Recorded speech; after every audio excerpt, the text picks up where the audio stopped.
always trips me out the way that the environment we grew around. Mm-hmm. Because I know that some of the things that you had mentioned, right? Growing up with just very little, poor, different things like that. Like the thing that tripped me out about the things that you were saying in one of the interviews were like the people that you looked up to was not the regular people that you would say, maybe the villains, right?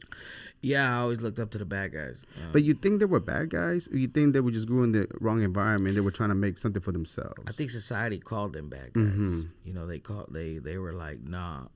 Whenever they tell you to stay away from them type of people, that's whenever they go into the bad guy category. Right. Because it's like, they ain't going to say that about, you know, if they tell you stay away from a preacher, there's something to it. You know what I'm saying? Maybe he's a bad guy, you know.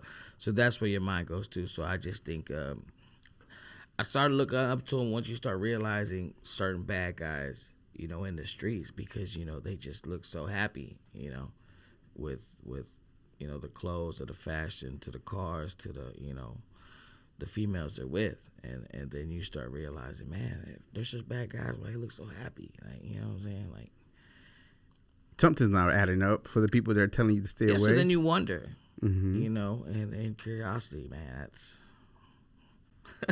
that'll get to you. And then if they embrace you, and then you realize, and then they're like, oh, man, what's up?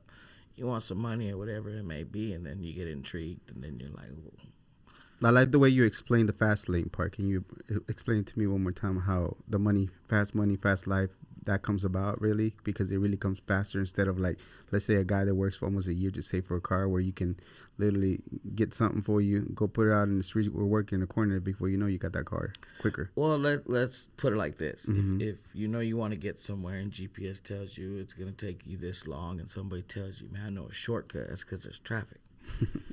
You're going to gravitate towards the shortcut. Yeah. That's kind of how hustling is. You can go work 40 hours a week and make $400. Or you can get outside for a day and make that.